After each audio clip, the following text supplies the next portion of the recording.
Hello, आप सभी तैयार हो जाइए आज के टॉप 10 ऑब्जेक्टिव प्रश्नों का जवाब देने के लिए। तो ये प्रश्न सामाजिक विज्ञान से हैं और क्लास 10 वाले स्पेशली इन 10 प्रश्नों में कितना सही कर रहे हैं ये जांचेंगे और मुझे कमेंट करके बताएंगे कि 10 में आपने कितना सही किया। तो आइए क्लास को शुरू करते हैं। पहला प्रश्न है, बिहार किस भूकंप जोन में आता है? बिहार किस भूकंप जोन में आता है? A 2, B 4, C 3, D 5।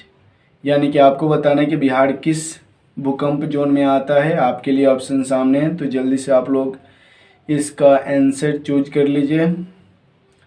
तो मैं इसका जवाब बता दूं, ऑप्शन सी सही है, यानी कि बिहार 3 भूकंप जोन में आता है। ठीक है, ऑप्शन सी सही है। अगला प्रश्न, सन 1870 में फ्रांस और प्रसा के बीच युद्ध कहाँ हुआ था?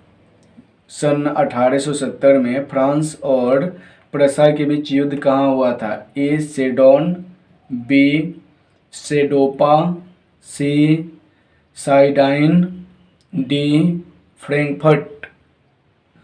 तो इस प्रश्न का आपको जो सही ऑप्शन लग रहा है उसे चुन लीजिए। अब इसका आंसर में आइए, ऑप्शन ए सही है, यानी कि सेडोन। यानी कि फ्रांस और प्रसा के बीच 1870 में सेडोन में युद्ध हुआ था। इस युद्ध में फ्रांस बुरी तरह से आ रहा था, ठीक है, क्योंकि प्रसा के चांसलर जो था बिस्मार्क, उसने बहुत ही कूटनीति तौर पे अपने देश को जिताया था। ठीक है, ये भी याद रखेंगे आप लोग। अगला प्रश्न, नर्मदा घाटी परियोजना किससे संबंधित है? बहुत ही इंपॉर्टेंट ये प्रश्न है।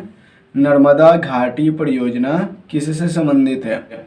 ए जंगल से, बी जमीन से, सी जल से, डी इनमें से सभी। तो आप चारों में बताएंगे कि नर्मदा घाटी परियोजना किससे संबंधित है। जल्दी से अपना आंसर चुन लीजिए। तो इसका ऑप्शन सी सही है, जल से। नर्मदा घाटी परियोजना जल से संबंधित है। ठीक है, अगला प्रश्न, गिरमिटिया किसे कहा जाता है? गिरमिटिया किसे कहा जाता है? ऑप्शन ए अनुबंधित मजदूर को, बी रोगियों को, सी छिपकली को, डी अंग्रेजों को। ये भी बहुत ही इम्पोर्टेंट प्रश्न है और परीक्षा में कई बार पूछा जा चुका है।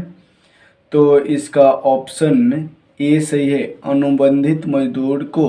अब देखिए, अंग्रेजों के समय गिरमिटिया मजदूर की मतलब बहुत ज़्यादा यूज किया गया था, जो कि बिहार, बंगाल, उड़ीसा ऐसे क्षेत्रों से चुना जाता था, यानी ले जाया जाता था। यानी कि ये लोग अनुबंधित मजदूर कहलाते थे। ऑप्शन ए सही है, अनुबंधित मजदूर।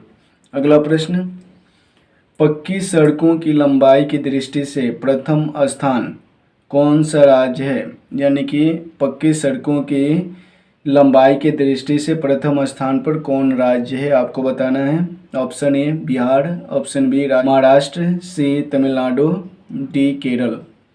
इन चारों में आपको बताना है कि कौन सा ऑप्शन सही है। तो इसका ऑप्शन बी सही है, महाराष्ट्र। निम्नलिखित, अगला प्रश्न, निम्नलिखित में खरीफ फसल कौन है? ये तो बहुत ही आसान क्वेश्चन है और इसका जवाब लगभग सब लोग दे देंगे। निम्नलिखित में खरीफ फसल कौन है? ए गेहूँ, बी सरसों, सी चावल, डी मटर। तो इसका ऑप्शन सी सही है, यानी चावल। चूँकि आप जानते हैं गेहूँ, सरसों और मटर क्या है, ये रबी फसल है और धान यानी चावल जो है खरीफ फसल है। अगला प्रश्न, क्षेत्रवाद की भावना का एक कुपरिणाम है। क्षेत्र भावना की एक कुपरिणाम है।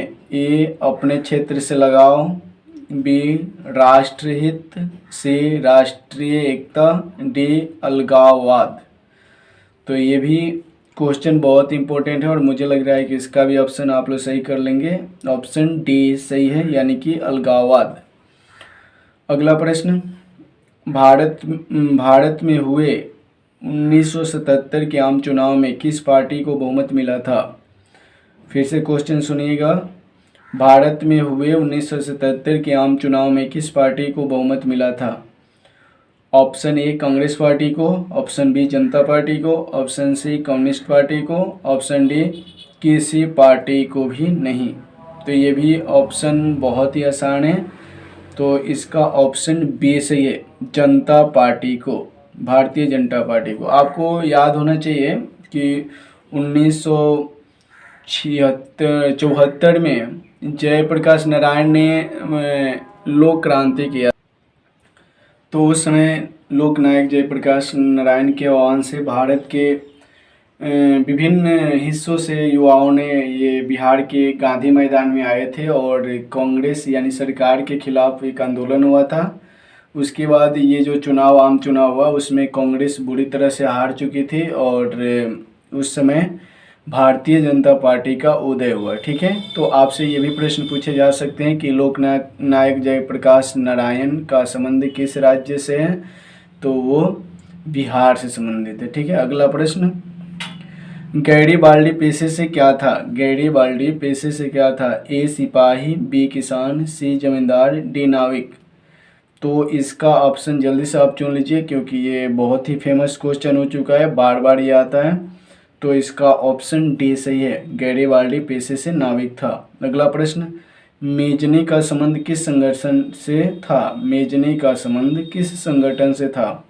ऑप्शन ए लाल सेना, बी कार्बनरी, सी philic हेटारिया, D diet.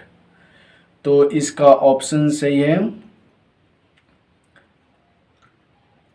Carbonari, option B सही है, कार्बोनरी। तो इस तरह से हम लोगों ने 10 ऑब्जेक्टिव प्रश्न कर लिए हैं और आप भी 10 ऑब्जेक्टिव प्रश्नों में ये भी जांच कर लिए होंगे कि आपने कितने क्वेश्चनों का सही जवाब दिया है। ठीक है, तो फटाफट नीचे कमेंट में लिखिए कि आपने 10 में कितना सही किया, 5 सही किया, 6, 7, 8 या 9 या पूरे 10 में 10। अब मुझे आप सभी के कमेंट का इंतज़ार रहेगा।